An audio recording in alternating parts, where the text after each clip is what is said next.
காதல் மோகினி.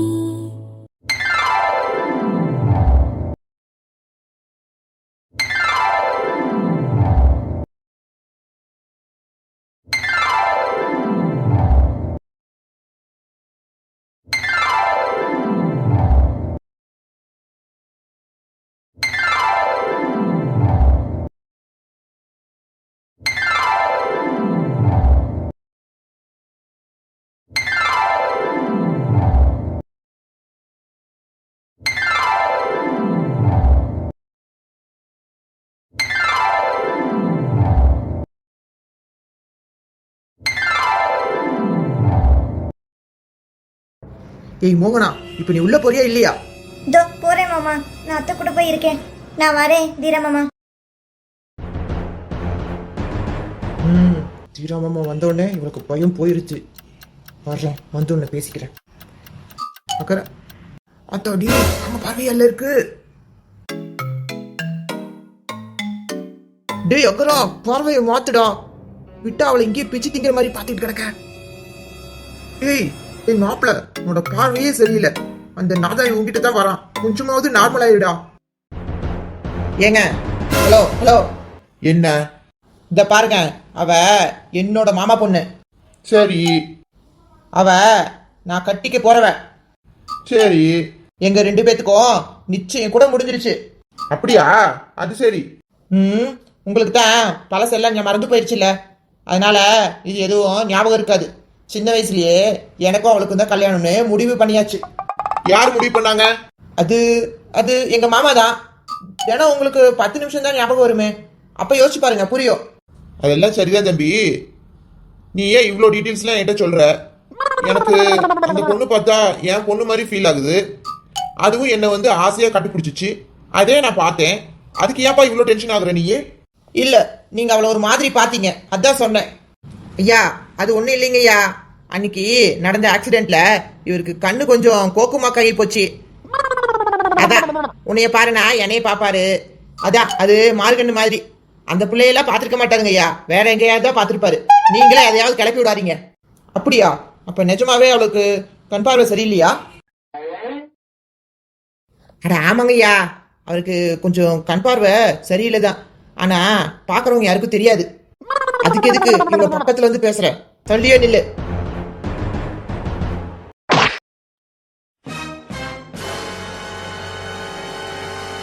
அட என்னங்க ஐயா, பொசுக்குன்னு தள்ளிப்புட்டியா?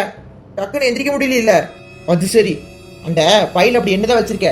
அது ஒண்ணும் இல்லைங்க ஐயா, தீர ஐயாவுக்கு உடனே நினைவு திரும்பணும்னு கொஞ்சம் மூலிகை உண்டை எல்லாம் எங்க குருநாதர் கொடுத்துட்டு இருக்காரு. அப்படியா? சரி சரி, அதையெல்லாம் நீங்க யாருக்கிட்டயா கொடுத்துட்டு எப்படி எந்தெந்த வேலைக்கு கொடுக்கணும்னு சொல்லிட்டு நீங்க கிளம்புங்க பாப்போம். தம்பி, நான் கிளம்பிட்டா உங்களால இவரை சமாளிக்கவே முடியாது. ஏன்? இவருக்கு என்ன, அமைதியா தானே இருக்காரு? அது இல்லப்பா, அவருக்கு பழசு ஞாபகம் வர்ற அந்த 10-20 நிமிஷமும் தன்னை சுத்தி என்ன நடக்குதுன்னே தெரியாது. அவ்வளோ ஆங்காரமா இருப்பாரு. என்னை கொண்டுட்டாங்க, எனக்கு துரோகம் பண்ணிட்டாங்க, அப்படி இப்படின்னு கத்திக்கிட்டு எதையாவது போட்டு உடப்பாரு. கையில கிடைக்கிறவங்களாம் அடிச்சு நொறுக்குறாரு. அந்த மாதிரி சமயத்துல எல்லாம் நான் இந்த மருந்து கொடுத்து கட்டுப்படுத்தி வைப்பேன். அதனாலதான் என்ன கூட அனுப்பிச்சுட்டு இருக்காங்க. இவருக்கு எப்பெல்லாம் பழசு ஞாபகம் வரும்? அது எப்ப வேணாலும் வரும். தூங்கிட்டு இருக்கப்ப, சாப்பிட்டுட்டு இருப்ப, பட்ட மத்தியானம், பட்டப்பகல், நடுராத்தின்னு நேரங்காலமே கிடையாது. அந்த 10 நிமிஷமும் என் வாழ்க்கை இப்படி போச்சே அப்படின்னு படாத பாடுபடுறாரு. எனக்கு தெரிஞ்சு இவரை யாரோ கொலை பண்ண பார்த்துருக்காங்க போல. அவருக்கு பழைய ஞாபகம் திரும்புறப்ப கரெக்டா உட்காந்து யாருன்னு கேட்டு தெரிஞ்சுக்கங்க ஐயா. அப்பனை பத்தி என்கிட்ட கேட்க சொல்றியா? என்னையா ஏதோ சொன்னீங்க அப்பா அது இதுன்னு? அதெல்லாம் ஒன்றும் இல்லை. மொத்த இவனை வெளியில தள்ளணும். அப்போதான் இந்த ஆளுக்கு பழைய ஞாபகம்லாம் எதுவும் வராது. கூட இருந்துட்டு மருந்து கொடுத்து சரி பண்ணிட்டா நம்ம நிலவும் மோசமாயிடும். இந்த நரச்ச மண்டையை பார்த்தா கிறுக்கு பையன் மாதிரி இருந்தாலும் விவரமா தான் இருக்கான். இதை பத்தி உடனே அப்பா கிட்ட பேசணும். ஐயா ஐயா, என்ன தொந்தரவு பண்ணிக்கிட்டே கிடக்க? ஐயா, வந்ததுல இருந்து எனக்கு முட்டிக்கிட்டே வருது. இங்கனுக்குள்ள ஓரமா ஒதுங்கறதுக்கு ஏதாச்சும் இடம் இருக்குங்களா ஐயா? ஏய், நீ பாட்டுக்கு உன் மலவாசி கிராமத்துல இருக்கிற மாதிரி கண்ட இடத்துல எல்லாம் போய் உட்காந்துடாத. பாத்ரூமுக்கு தான் போகணும். அப்படிங்களா? வீடு நல்லா பெருசாதான் இருக்கு. எல்லா ரூம்லயும் நீங்க சொன்ன அந்த பாத்ரூமும் இருக்கும்ல? சீச்சி, எல்லா ரூமுக்கும் தேவையெல்லாம் போக கூடாது. அவரோட ரூம்ல மட்டும்தான் நீ இருக்கணும். ஏய் பள்ளி, இங்க வாடா. ஐயா சொல்லுங்க ஐயா. ஏய், இவங்களை கெஸ்ட் ஹவுஸ்ல தங்க சொல்லு. ஏய்யா என்ன ஏன் சாமி இந்த சாரோட ரூமே இருக்கும்ல அதெல்லாம் ரொம்ப தூசி படிஞ்சு போயிருக்கு, சுத்தம் பண்ணணும். இப்போதைக்கு அந்த கெஸ்ட் ஹவுஸ்லேயே தங்கிக்கங்க. ஏன் சாமி இன்னும் இவரு உங்க வீட்டு மனுஷன்னு நீங்க நம்பல போல. அப்படி சந்தேகப்படுறதுனால தானே வீட்டை விட்டு வெளியில போய் தாங்க சொல்றீங்க. ஆமா, எனக்கு கொஞ்சம் சந்தேகமா தான் இருக்கு. முதல்ல நீங்களாம் யாருன்னு எனக்கு கன்ஃபார்மா தெரியணும். அவருக்கு ஏதோ ஞாபகம் வரும்னு சொன்னீங்கல்ல, அப்ப நான் நம்புற மாதிரி ஏதாவது நடந்துச்சுன்னா அப்ப பாத்துக்கலாம். இப்படியே சமாளிச்சிருச்சு. வீட்டுக்குள்ளேயே இருந்தா மோகனா என் கையிலேயே சிக்க மாட்டான். எப்ப பால் போய் இந்த ஆள்கிட்டயே பேசிட்டு கிடப்பான். அவங்க வெளியவே இருக்கட்டும். ஐயா வாங்க ஐயா, கெஸ்ட் ஹவுஸுக்கு போவோம்.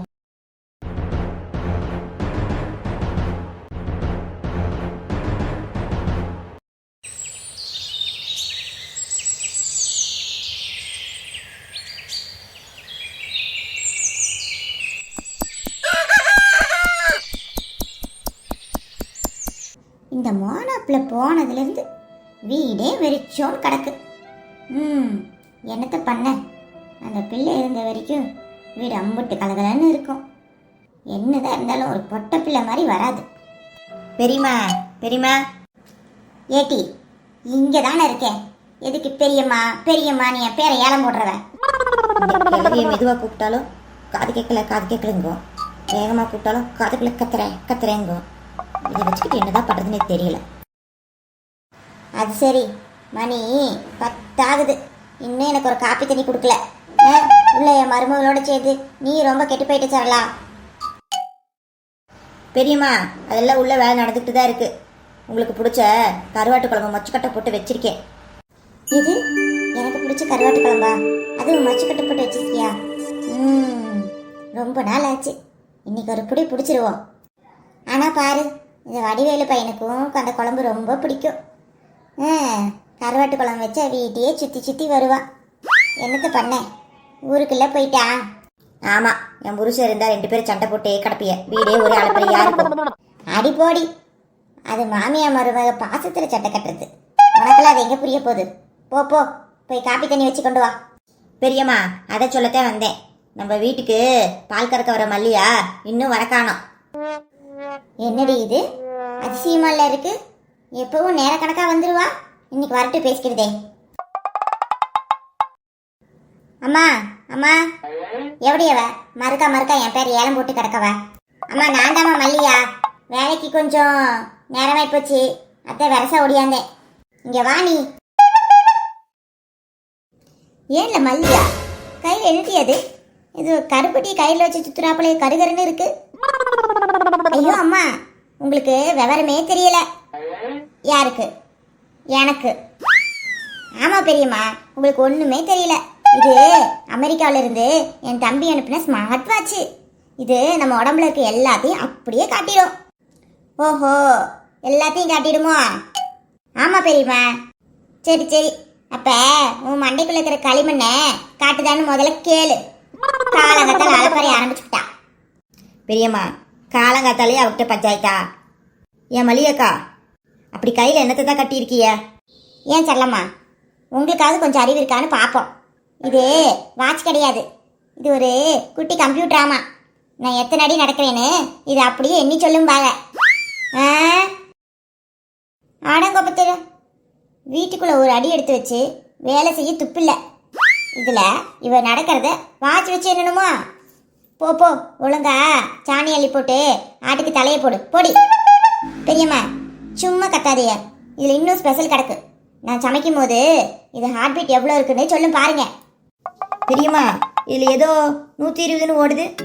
120? அடியாதி, குழம்புல அம்புட்டு காரத்தை அள்ளி கொட்டிப்புட்டு உன் மாமியாருக்கு தெரியாம திருட்டுத்தனமா கறி துண்டை முழுங்கும் போது நெஞ்சு படபடக்கும்ல, அதான் அது காட்டுது. பெரியம்மா நீங்க கொஞ்சம் சும்மா இருங்க.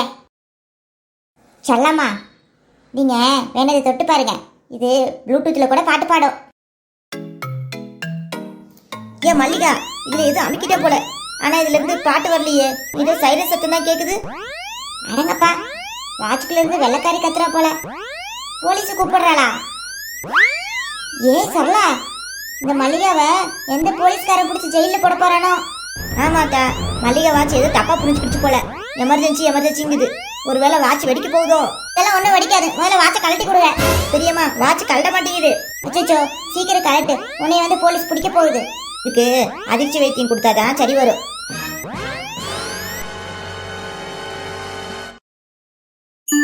இப்ப பாருங்க, ஆபாய் பிடிச்சி. அச்சோ, சரலாமா, என்னம்மா இப்படி வாட்ச் இப்படி படிப்படியா? இது வாட்டர் ரெசிஸ்டன்ஸ் இல்லம்மா. அதை பாக்கறதுக்குள்ள தண்ணி ஊத்தி பிட்டிக்கலையாம்மா. வாட்ச் ஆபாய் பிடிச்சி. America watch. இப்ப மதுரை கம்மா தண்ணியை குடிச்சுட்டு தூங்கி பிடிச்சு போல. இப்ப சொல்லு, உன் ஹேண்ட் பீட் எம்பிட்டு இருக்கு? பெரியம்மா, என் தம்பி 5000 ரூபாய் வெளிநாட்டுல இருந்து போட்டு அனுப்பிச்ச வாட்ச இப்படி தண்ணி ஊத்தி காலி பண்ணிவிட்டீங்களே. மல்லிகா, அது போலீஸ் கிட்ட இருந்து உங்களை காப்பாத்திதான் நான் தண்ணி ஊத்துனேன். தப்பா நினைச்சுக்காதீங்க, நான் கிளம்புறேன். பெரியம்மா, என் வாட்ச்க்கு ஒரு பதில் சொல்லுங்க. அடி போடி, அடுத்த மாசம் சம்பளத்துல சேர்த்து தர சொல்றேன். போ போ, உங்களோட பெரிய தொல்லையா போச்சு. என்னம்மா இப்படி சொல்லிய? இதே மாதிரி எனக்கு வாட்ச் வேணும்ல. சரி போடி, வாட்ச் தானே, என் பேரங்கிட்ட சொல்லி இன்னொருக்கா வாங்கி தர சொல்றேன். சரியா? போ போ, அந்த சாணியெல்லாம் எடுத்து அள்ளி போட்டு மாட்டுலேருந்து பாலக்கரை. ரொம்ப நேரமாகுது. வாட்சாவது மண்ணாங்கட்டியாவது.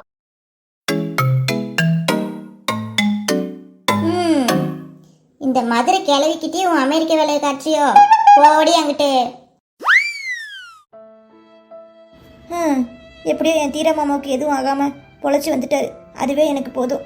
இனி தினமும் என் தீர மாமா கூட நான் பேசுவேன். ஏய் மோகினி, மாமா, இங்க பாருடி. அந்த ஆளை போய் பாக்குறது, ஒட்டி நின்னு உரசி நின்னு பேசுறதுன்னு ஏதாவது வச்சுக்கிட்ட கைய காலை உடைச்சிடுவ பாத்துக்க.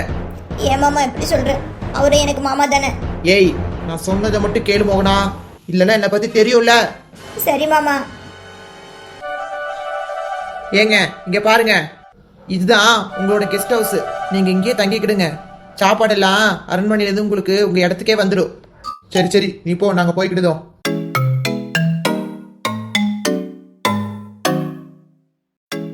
ஷப்பா, இவனுங்க கிட்ட நடிச்சு நம்ப வைக்கிறதுக்குள்ள போதும் போதுன்னு ஆயிடுதுல. டேய் யக்கரா, எதுக்குடா இப்படி அந்த பிள்ளைய பார்த்தேன்? நான் கூட அவன் கண்டுபிடிச்சிருவான்னு நினைச்சேன். போன கண்ணுன்னு சொன்னவனே பேசாம அமைதியாயிட்டேன்டா. சரியான முட்டா பீஸ் நினைக்கிறேன். மாமா, நான் எங்க அவளை பார்த்தேன்? ஆரம்பிச்சிட்டான்டா. உனக்கு எதுக்கு இந்த வெட்டி பந்தா? நீ பார்த்ததை தான் நான் பார்த்தேனே. அதெல்லாம் ஒண்ணும் இல்ல மாமா, அவன் மேல இன்னும் நான் கோவத்துல தான் இருக்கேன். நல்லா தெரிஞ்சிச்சுடா உன் கோவம். விலகின பிள்ளைய வாவான்னு இழுத்துல கட்டி பிடிச்ச. அது நான் என் சித்தப்பாவோட ரோல் பண்ணிட்டு இருக்கேன் இல்ல மாமா. இதெல்லாம் வெறும் நடிப்பு, அவ்வளவுதான். அதானே, நீ அந்த பிள்ளையை லவ் பண்ற விஷயத்தையும் ஒத்துக்க மாட்டேன்னுட்ட. அப்புறம் நாங்களா தான் கண்டுபிடிச்சோம். அந்த புள்ள மேல கோவம் இல்லைங்கிறத அன்னைக்கு கொடுத்த மாதிரி ஒரு முத்தத்தை கொடுத்து நிரூபிப்ப. அப்ப நான் பாக்கேன். பாரு பாரு, நல்லா ஆளும் தலையும் பாரு. இதுல ஒரு ஜோல்னா பை வேற. அட போடா, இந்த கெட்டப்ப ஏன் எடுத்துன்னு எனக்கே கடுப்பா இருக்கு. இங்க பாரு எவ்வளவு முடியுன்ட்டு. மண்டை பூரா வேத்து ஒழுகுதுடா. ஆமா மாமா, நானே கேட்கணும்னு நினைச்சேன். எதுக்கு இவ்வளவு பெரிய நரச முடி டாப்பாவை எடுத்து மாட்டிக்கிட்டு வந்த? நார்மலாவே உன் முகரை காமிச்சிருக்கலாம்ல. டேய், அது எப்படி? ஒரு நாடகம் கூட வந்திருக்கோம் நாம. அப்ப அதுல வேஷம் கட்டினா தானடா மதிப்பு. என்ன பண்ண, நிஜத்துலதான் எனக்கு முடி ரொம்ப கம்மின்னு நாடகத்திலேயாவது அப்படி பண்ணுவோன்னு போய் பார்த்தா நேத்துன்னு பார்த்து கருப்பு முடி இல்லை, இந்த வெள்ளை முடிக்கிட்டே இருந்துச்சு. அந்த கடைக்காரன் வேற இதையே கொடுத்துட்டான். நானும் ஒரு ஆர்வத்தில் வாங்கி மாட்டிக்கிட்டு வந்துட்டேன். இங்கே வந்ததும் தான் இந்த வீரை கரெக்டாக கண்டுபிடிச்சி காரணம் கேட்டானா என்னத்தையும் சொல்லி சமாளிச்சுட்டேன். போ. சரி சரி, இதையெல்லாம் கழட்டிட்டு கொஞ்ச நேரம் ரெஸ்ட் எடு. ஆமாடா, ஒரே கசகசன்னு இருக்கு. இரு, நம்ம எல்லாத்தையும் கழட்டிட்டு கொண்டாரேன். அரண்மனைக்குள்ள எப்படி போறதுன்னு தெரியல. ஆனா போய் எப்படியா சித்தப்பாவோட டைரியை மட்டும் எடுத்தாகணும். யோசிக்கணும். அப்பாடா, இப்பதான் காத்த ஓட்டமா இருக்கு.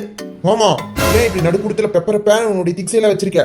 டேய், ஒரே கசகசன் வேர்வையில என் ஜிப்பால வேத்துருச்சுடா. அதான் காய போட்டுட்டு கிடக்கேன்.